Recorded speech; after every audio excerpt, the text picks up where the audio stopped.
Grace Mitchell looked down at the groceries scattered across the supermarket floor while angry voices echoed through the entrance. An elderly woman had collapsed only seconds earlier, and without thinking twice, Grace had jumped over her checkout counter to catch her before she struck her head. Customers stepped back in shock as Grace carefully checked the woman's breathing and called for an ambulance.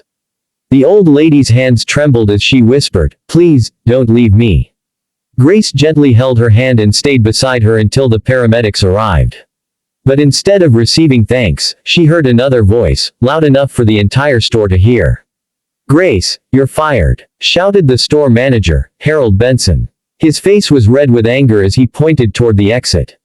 "You abandoned your register, delayed customers, and violated company policy. Hand over your name badge and leave immediately." The shoppers stood in silence. Grace slowly removed her badge without arguing. She had learned long ago that some people confuse authority with wisdom. She quietly walked out carrying only her lunch bag, unsure how she would pay next month's rent or help her younger brother finish college. Grace had spent 5 years working at the neighborhood supermarket. She never arrived late, never argued with customers, and often stayed after her shift helping elderly shoppers carry heavy bags to their cars. Yet Harold never appreciated kindness. He cared only about speed, sales numbers, and perfect reports for the company's regional office. He believed compassion slowed business. Grace's quiet nature made her an easy target whenever something went wrong. That evening she sat alone in her small apartment, staring at the termination letter. She wondered if doing the right thing had been the biggest mistake of her life. Her brother Noah tried to encourage her, but Grace simply smiled and said, "Some choices cost us everything at first. That doesn't always mean they were wrong." Meanwhile, the elderly woman recovered safely in the hospital. Her name was Eleanor Whitmore. Very few people in the city recognized her because she preferred living quietly, far from public attention. She happened to be the mother of Daniel Whitmore, founder and chairman of one of the country's largest retail investment companies. Eleanor rarely mentioned her family name because she wanted people to treat her like any ordinary person.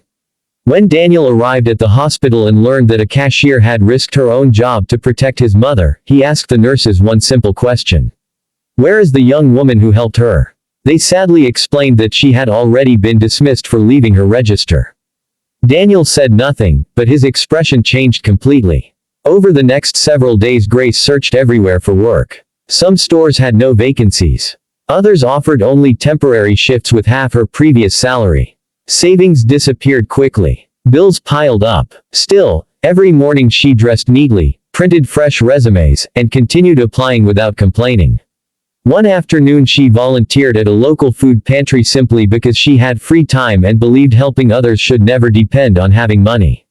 She never imagined anyone important would notice.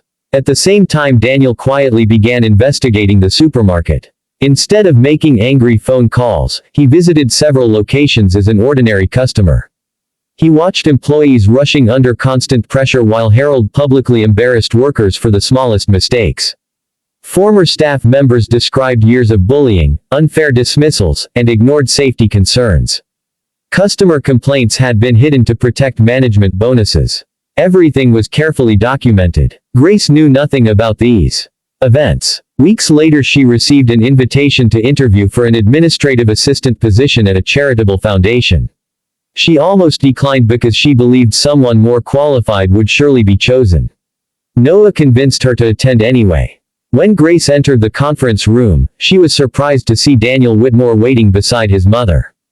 Eleanor immediately stood, embraced Grace warmly, and said with tears in her eyes, "You never asked who I was. You only saw someone who needed help." Grace smiled shyly and replied, "Anyone would have done the same." Eleanor gently shook her head. "No, my dear. Not everyone would risk losing everything." Daniel thanked Grace personally before offering her a position coordinating community outreach across several nonprofit programs supported by his company. The salary was far better than her previous job, but what moved Grace most was his final sentence. "We're not hiring you because you saved my mother. We're hiring you because you proved your character when nobody was watching." Grace accepted with quiet gratitude. She worked with the same kindness she had shown at the supermarket, visiting shelters, organizing food drives, and creating programs for elderly citizens living alone. Her compassion inspired employees and volunteers alike. People trusted her because she listened more than she spoke. Several months later, Daniel's investment company completed negotiations to purchase a controlling interest in the struggling supermarket chain where Grace had once worked. During the transition, independent auditors reviewed years of management records. Hidden complaints, altered reports, unpaid overtime, and repeated violations of employee policies came to light. Harold Benson insisted he had done nothing wrong, but dozens of current and former workers finally felt safe enough to speak honestly.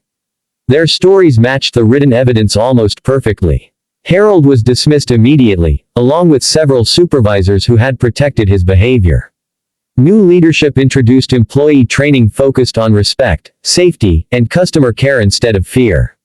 Grace was invited to attend the reopening ceremony, but she requested no special recognition. Daniel insisted on thanking her publicly anyway. Standing before employees, customers, and local reporters, he said, "Companies succeed because of buildings and products, but they earn trust because of people like Grace Mitchell. Rules matter. Procedures matter. But if policy punishes compassion, then the policy must change." The audience responded with long applause. Many former employees wiped tears from their eyes because someone had finally spoken the words they had carried silently for years. After the ceremony, Harold quietly approached Grace outside the store. His confidence had disappeared. He lowered his eyes and softly said, "I judged you by one moment without understanding your heart. I'm sorry." Grace looked at him for a few seconds before answering gently, "I hope your next opportunity teaches you what this one could not." She wished him well and walked away without anger. Years later, Grace became the director of one of the country's largest community assistance programs, helping thousands of families through difficult times. Whenever young employees asked why she always placed kindness before convenience, she would remember that painful afternoon outside the supermarket and smile. "Losing one job felt like the end of my future," she would say. But sometimes life quietly closes one door because it is leading you toward a place where your kindness can change far more lives than you ever imagined.